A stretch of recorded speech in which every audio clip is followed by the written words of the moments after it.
Future officers आज important topic पे बात करने वाले हैं। ऐसे सीक्रेट्स मैं आपको बताने वाला हूँ मॉक टेस्ट के बारे में, जिसका पूरा फ़ायदा उठा के इन 6, 8, 10, 12 हफ्तों में आप कोई भी बैंकिंग एग्ज़ाम क्रैक कर सकते हो। चाहे वो पीओ का हो, SBI PO, IBPS PO, RRB PO, clerical के एग्ज़ाम क्यों ना हो, और वो भी बिना अर्थमेटिक के। ध्यान से सुनना मेरी बात, बिना अर्थमेटिक के। अब इसमें दो एग्जाम को हम साइड में कर देते हैं। उसका रीज़न है, एक है आरआरबी क्लर्क और दूसरा आरबीआई असिस्टेंट। इन दोनों के जो प्री होते हैं ना, ये बहुत इजी लेवल के होते हैं। इतने इजी लेवल के होते हैं, मैं आपको क्या बताऊं। जो बच्चे बैंकिंग एग्जाम्स दे रहे होंगे उनसे आप जाके पूछना कि आरआरबी क्लर्क के प्री का लेवल क्या रहता है, प्लस वहाँ पर अर्थमेटिक कैसी आती है। बच्चों लेवल की अर्थमेटिक आती है। अगर आपने थोड़ा सा भी कंसेप्ट सीख लिया कि टाइम एंड डिस्टेंस क्या होता है, बोर्डन स्ट्रीम क्या होती है, तो आप क्वेश्चन करके आओगे, छोड़ के नहीं आओगे। यही रीज़न है कि वहाँ कट ऑफ हाई जाती है, 70, 72, 68 ऐसे करके, या 75 प्लस भी चले जाती है। डिपेंड करता है एग्जाम का लेवल क्या है। लेकिन यहाँ पर जो सबसे इम्पोर्टेंट चीज़ है कि बिना अर्थमेटिक के एग्जाम क्रैक करना कैसे है, मॉक कैसे लगाने हैं, मॉक का एनालिसिस कैसे करना है, मैं आपको सब कुछ बताऊंगा। ध्यान से सुनना और लिख लेना, और किसी को शेयर मत करना, ठीक है? वरना सिलेक्शन आपका रुक जाएगा अगर दूसरे ने वो फॉलो कर लिया तो। सबसे पहली चीज़, जब आप मॉक अटेम्प्ट करते हो, अगर हम बात करें आरआरबी पीओ प्री की मॉक की, अभी हम बात करेंगे सिर्फ और सिर्फ आरआरबी पीओ प्री मॉक की। उसके अलावा थोड़ी सी मैं बात करूंगा आईबीपीएस पीओ और एसबीआई पीओ के प्रीलिम्स के मॉक की, और इसी के अंदर आ जाएगा आपका IBPS PO, IBPS clerk and SBI clerk का प्री का मॉक भी। तो सबसे पहले शुरू करते हैं आरआरबी पीओ प्री से। तो देखो, आरआरबी पीओ प्री का स्ट्रक्चर देखो। पहले 80 क्वेश्चन आते हैं, ठीक है? अब काफ़ी बच्चे पहले रीजनिंग करना पसंद करते हैं, फिर वो स्विच करते हैं क्वांट सेक्शन में। बट मेरी रिकमेंडेशन रहती है कि पहले आप क्वांट सेक्शन को अटेम्प्ट करो, उसके बाद आप रीजनिंग पे जाओ। लॉजिकल रीज़न देता हूँ क्यों। अगर आपकी रीजनिंग बहुत स्ट्रॉन्ग है, अगर आप पजल में बहुत फास्ट हो, आपको प्रॉब्लम नहीं होती, तो आप रीजनिंग से शुरू कर सकते हो, कोई इशू नहीं है।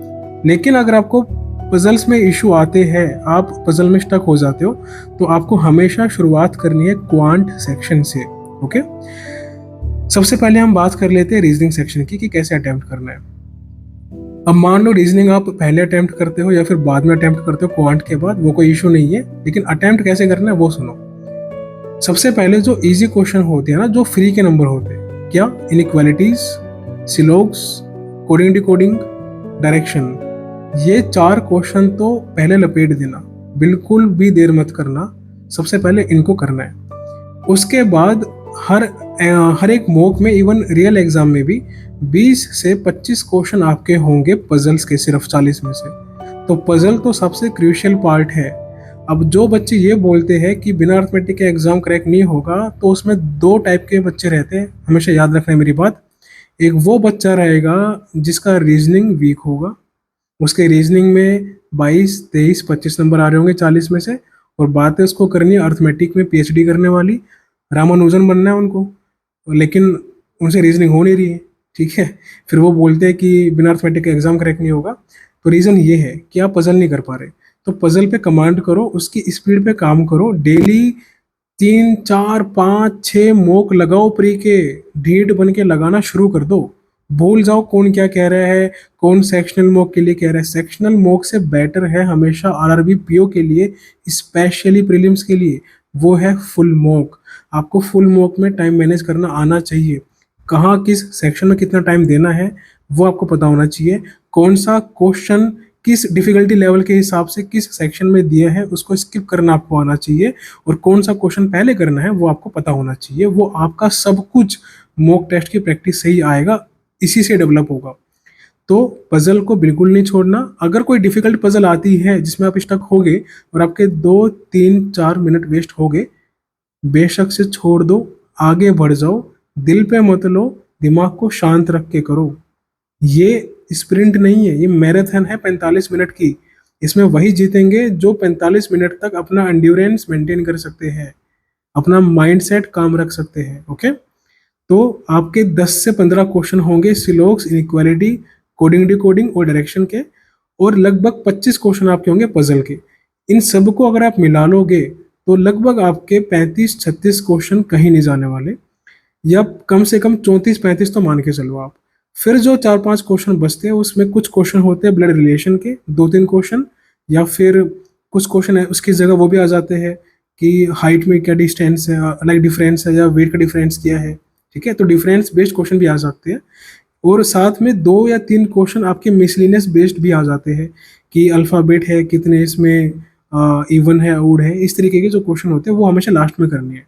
तो मेरे कहने का मतलब ये है कि पजल्स के अलावा, कोडिंग डिकोडिंग के अलावा, डायरेक्शन के अलावा, सीलोक्स के अलावा और इक्वलिटी के अलावा बाकी चारों पांचों क्वेश्चन आपको हमेशा लास्ट में करने हैं जब टाइम बचेगा।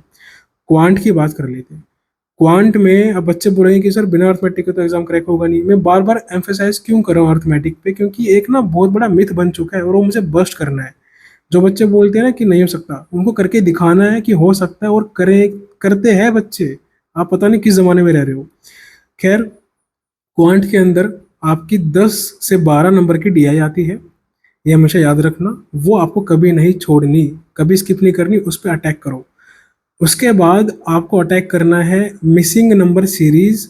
अगर रोंग आती है लास्ट में करना है, दोबारा सुन लो। अगर मिसिंग नंबर सीरीज आती है आप एक बार में अटेम्प्ट कर सकते हो उसी टाइम पे जब आपको दिखे। लेकिन अगर रोंग नंबर सीरीज आती है तो ऐसे क्वेश्चन को मार्क फॉर रिव्यू करके आगे बढ़ जाओ। और कोई भी क्वेश्चन जिसमें आपको डिफिकल्टी लग रही है या आपके लिए नया है तो उसको मार्क फॉर रिव्यू करना है। जैसे जब आप रीजनिंग में जाते हो, मान लो क्वेश्चन नंबर 1 से रीजनिंग में पजल शुरू हो गई। अब आपको पता है कि सबसे पहले आपको क्या काम करना है।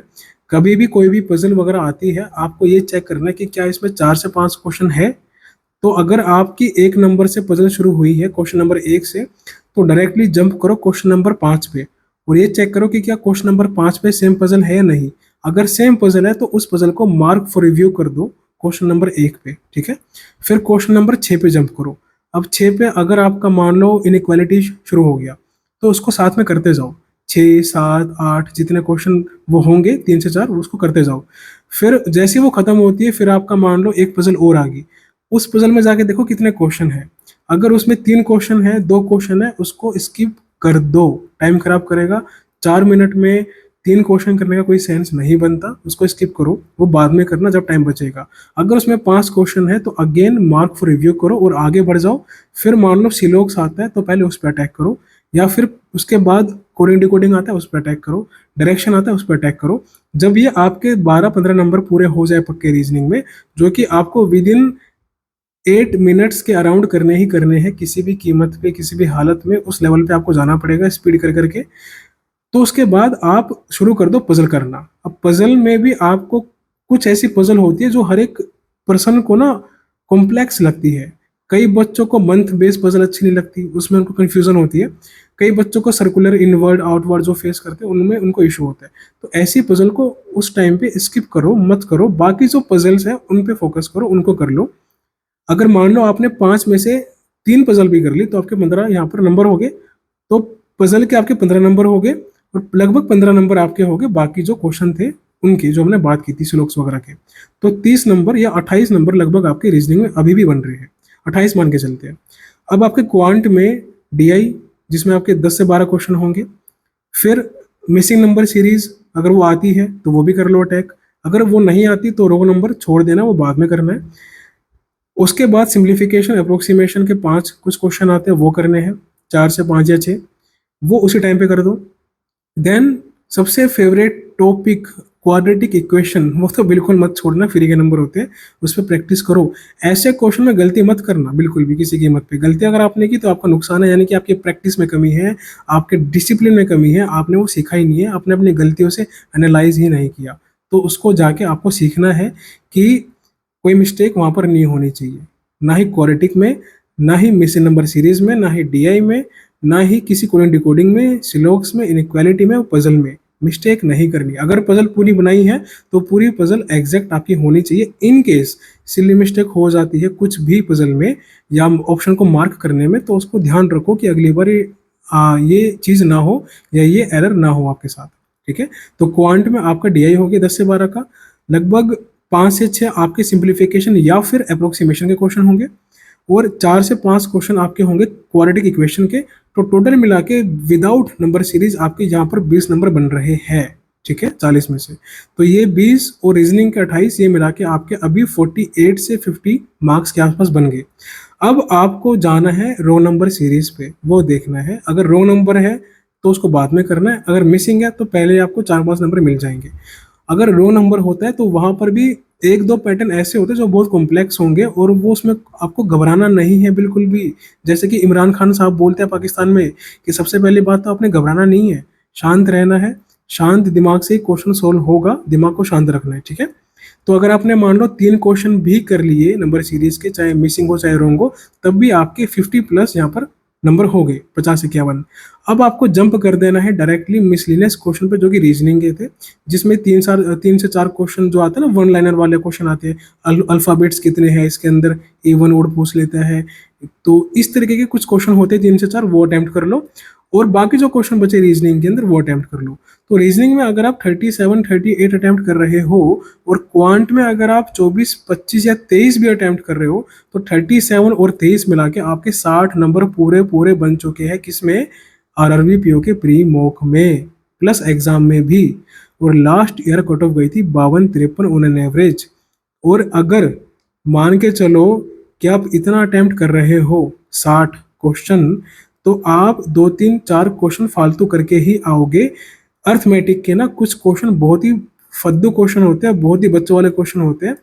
कुछ क्वेश्चन होते हैं परसेंटेज वाले, कि एक विलेज में इतने लोग हैं, इतने मेल हैं, इतने फीमेल है परसेंटेज में, बताओ इसमें से कितने अनमेरिड या फिर मैरिड में। ऐसा कुछ क्वेश्चन होता है, बहुत बच्चों वाला होता है।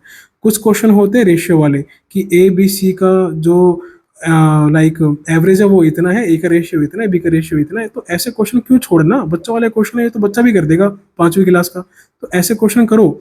बाकी क्वेश्चन आपसे नहीं हो रहे, अगर टाइम एंड वर्क वगैरह जो चैप्टर है उनके छोड़ दो, कोई इशू नहीं है। तो कहने का मतलब ये है कि रीजनिंग में 35 से नीचे क्वेश्चन किसी भी कीमत पे और मार्क्स आपके नहीं आने चाहिए, अगर अनलेस और अनटिल एग्जाम बहुत डिफिकल्ट लेवल का ना है।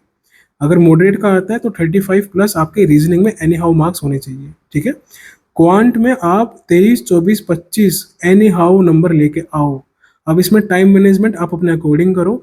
मेरी जो रिकमेंडेशन रहेगी, रीजनिंग के अंदर अगर रीजनिंग मॉडरेट लेवल की आती है तो वहां पर 22-23 मिनट में खत्म करके आगे बढ़ो, और बाकी टाइम अपने क्वांट सेक्शन को दो, वहां पर फिनिश करो। अगर रीजनिंग टफ आती है, क्वांट मॉडरेट आती है, तो रीजनिंग में 24-25 मिनट दो, और बाकी टाइम क्वांट में करके आगे भाग जाओ। कहने का मतलब ये है कि अगर एक मॉडरेट सेक्शन आता है और एक डिफिकल्ट सेक्शन आता है, तो आपको मैनेज करना आना चाहिए। अगर दोनों ही डिफिकल्ट आ गए तो पैनिक नहीं होना, सबके लिए डिफिकल्ट है, मॉक में भी और रियल एग्जाम में भी। ऐसे में दिमाग को शांत रखना है, और जितना हो सकता है उतना एक्यूरेसी के साथ स्पीड मेंटेन करनी है, बस खत्म। और अगर इजी आ जाए, वो खैर आता नहीं है, कहने की बात है, क्लरिकल का एग्जाम नहीं है, पीओ का एग्जाम है। अब एनालिसिस कैसे करना है? देखो, ओलिव बोर्ड के जो मॉक है ना, ये स्पॉन्सर्ड वीडियो नहीं है, पहले ही बता दूं। स्मार्ट कीड़ा, ओलिव बोर्ड मुझे अच्छे लगते हैं मॉक, लेकिन स्मार्ट ओलिव बोर्ड में एक स्पेशलिटी है कि ओलिव बोर्ड में जब आप मॉक सबमिट कर देते हो ना, उसके बाद एक नीचे टाइम आता है, आपका टाइम और टॉपर का टाइम। तो ऐसे में आपको हमेशा ना अपने टाइम को कंपेयर करना है टॉपर के टाइम से। अगर टॉपर ने एक पजल के 5 क्वेश्चन करने में, एज एन एग्जाम्पल, उसने 180 सेकंड लिए, क्योंकि सेकंड्स में टाइम आता है वहां पर, तो 180 सेकंड हो गया आपका 3 मिनट। और अगर आप उन्हीं 5 क्वेश्चन को करने में ले रहे हो, मान के चलो 320 सेकंड, यानी कि आपने 5 मिनट 20 सेकंड लिए, इसका मतलब आपने 2 मिनट 20 सेकंड ज्यादा लिए टॉपर से। तो वहां पर काम करो, स्पीड को और मेंटेन करो। और ये सेम चीज अप्लाई होती है हर एक क्वेश्चन पे। तो अगर आप ओलिव बोर्ड का मॉक लगाते हो तो मेक श्योर कि हमेशा इसका फायदा उठाओ, कंपेयर करो। स्मार्ट कीड़ा में शायद हो सकता है, मैं श्योर नहीं हूँ, मेरे ख्याल से होना भी चाहिए। तो बाकी मुझे नहीं पता। हाँ, कुछ मॉक्स ऐसे हैं, मैं नाम नहीं लूंगा, जहाँ पर टॉपर्स फेक होते हैं। तो मैं पहले से अवेयर कर दूं कि ओलिव बोर्ड स्मार्ट कीड़ा को मैं पर्सनली जानता हूं, मतलब मैंने काफ़ी बच्चों को रिकमेंड किया है, उन्होंने सिलेक्शन लिया है इन 5-6 सालों में। तो मुझे पता है कि इनके मॉक्स बहुत अच्छे होते हैं और मैक्सिमम ऑथेंटिक होते हैं टॉपर के टाइम भी। बाकी मॉक्स की गारंटी मैं नहीं लूंगा किसी कीमत पे, क्योंकि मैंने देखा है और मैंने कुछ काम भी किया है किसी किसी मॉक वालों के साथ पहले, तो मुझे पता है वो क्या करते हैं। खैर वो छोड़ो। तो इन दोनों मॉक में से एटलीस्ट ओलिव बोर्ड आप जरूर देना किसी भी कीमत पे, बहुत अच्छा है यार। आप 500 800 1000 रुपये खर्च करके 1100 1200 खर्च करके ले लो ना, क्या दिक्कत है? प्रैक्टिस करनी है, सिलेक्शन लेना है ना। एक महीना पिज्जा मत खाना, बर्गर मत खाना, एक महीना अपना टॉक टाइम रिचार्ज मत करवाना। एग्जाम पहले है, सिलेक्शन पहले है, अपनी प्रायोरिटी को ऊपर रखो, ठीक है। तो ये करना है। और दूसरा काम आपको एनालिसिस में क्या करना है, जो क्वेश्चन आपने गलत किए हैं, सिली मिस्टेक से हो गए, उसको जाके एनालिसिस करो कि वो गलत क्यों हुए। और जिस क्वेश्चन में आप स्टक हो गए थे उसको जाके देखो आप स्टक क्यों हुए, रीजन क्या था। या तो आपका माइंड वहां पर नहीं था, फोकस वहां पर नहीं था, या फिर आपने ऐसी मिस्टेक कर दी। अगली वीडियो में मैं लेके आऊंगा आपके लिए एसबीआई पीओ और आईबीपीएस पीओ का प्री का मॉक कैसे अटेम्प्ट करना होता है। मैं पूरा समझाऊंगा आपको, इंग्लिश कैसे टैकल करना होता है, रीजनिंग और क्वांट 20-20 मिनट में हर एक सेक्शन कैसे टैकल करना होता है, क्योंकि वहां पर लेवल ऑफ डिफिकल्टी बढ़ जाता है आरआरबी पीओ के कंपैरिजन में, ठीक है। तो ये भी आपको मैं बताऊंगा। और जाते जाते एक बात और मैं बता दूं कि अगर आपकी अर्थमेटिक वीक है, घबराना नहीं है, शांत रहना है। जो बाकी एरियाज है उन पे फोकस करो, उनको स्ट्रोंग करो, उसके बाद अर्थमेटिक का सोचेंगे। पहले 60 62 63 नंबर लेके तो आओ बिना अर्थमेटिक के 80 में से। 60 नंबर तो आपके आ नहीं रहे 80 में से, बाकी जो 13 14 15 क्वेश्चन अर्थमेटिक के उनके पीछे पड़े हो आप। तो आपको अंदाजा भी है लास्ट ईयर आरआरबी पीओ की 80 में से कट ऑफ, अगर मैं बात करूं यूपी की या ऑन एन एवरेज स्टेट्स की, जनरल से गई थी 50 से 52 के बीच में 80 में से। अब 15 क्वेश्चन तो आप अर्थमेटिक के पूरे हटा ही दो, बचे 65 क्वेश्चन, 65 क्वेश्चन में से भी कट ऑफ कितनी जा रही है आपकी, 52-53 पे। ये है रियलिटी। और आईबीपीएस पीओ में भी कट ऑफ लगभग इतनी ही गई थी, 52-53-54 के आसपास 100 में से प्री की। और एसबीआई पीओ में भी प्री की कट ऑफ लगभग 59 कुछ गई थी, जहां तक मुझे याद है 59.5 कुछ। और ये भी तब गई थी जब आप आप प्री में अर्थमेटिक का एक भी क्वेश्चन अटेम्प्ट ना करो। अगर आप 15 क्वेश्चन हटा भी दोगे अर्थमेटिक के क्वांट में से, तो आपके 20 क्वेश्चन तो बचे। क्या आप वो 20 कर पा रहे हो? पहले आप वो बताओ मुझे। अगर आप वो 20 नहीं कर पा रहे तो आप अर्थमेटिक के मेरे से बात मत करो, और किसी से बात मत करना, क्योंकि वो क्राइम है, ठीक है। तो क्वांट सेक्शन में 20 आपके होने चाहिए, एसबीआई पीओ में और आईबीपीएस पीओ में। रीजनिंग में आपके कम से कम नहीं तो 23 24 25 जरूर होने चाहिए, आईबीपीएस में और एसबीआई में प्री में। इसके लिए मैं अलग से वीडियो भी लेके आऊँगा डिटेल में। और इंग्लिश में भी आपके ऑन एन एवरेज 18-17 नंबर तो आने ही चाहिए। अगर आप इन पूरा का भी ऐड कर देंगे तब भी आपके 60 प्लस बहुत आराम से नंबर बन रहे हैं, और आपका एग्जाम कोई रोक नहीं सकता। एसबीआई पीओ प्री तक, जो कि टफेस्ट एग्जाम है पूरी बैंकिंग इंडस्ट्री में। मैं बैंकिंग की बात कर रहा हूँ, रेगुलेटरी बॉडीज की बात नहीं कर रहा। कुछ बच्चे ना ज्ञान देने आ जाते हैं बेवजह का, पहले बात को सुन लिया करो अच्छे से मैं क्या कह रहा हूँ। और यही चीज़ें मेंस में अप्लाई होती है। तो मेंस के लिए भी मैं अलग से लेके आऊँगा, बट जो मैंने अभी बताया है उसको एनालाइज करो, उसको ऑब्जर्व करो और उस पर काम करना शुरू कर दो। तो वीडियो अभी ज़्यादा लंबी नहीं करेंगे, इसको एंड कर देंगे, बहुत लंबी हो चुकी है। कोई भी डाउट होता है तो टेलीग्राम पे ग्रुप पे पूछ लेना, या फिर कमेंट सेक्शन में यूट्यूब पे आप पूछ सकते हो। मैं टेलीग्राम ग्रुप का लिंक सेंड कर दूंगा। और हाँ, आरआरबी पीओ का प्री का जो मॉक है वो मैंने लाइव अटेम्प्ट कर रखा है, मैं आपको रिपोस्ट कर दूंगा, या फिर उसका जो लिंक है वो मैं डिस्क्रिप्शन बॉक्स में इस वीडियो की और कमेंट सेक्शन में डाल दूंगा। जाके देख लेना कि आरआरबी पीओ का प्री का और एसबीआई पीओ का प्री का मॉक कैसे अटेम्प्ट करना है, और विदाउट अर्थमेटिक कैसे आप 90 प्लस आराम से ला सकते हो।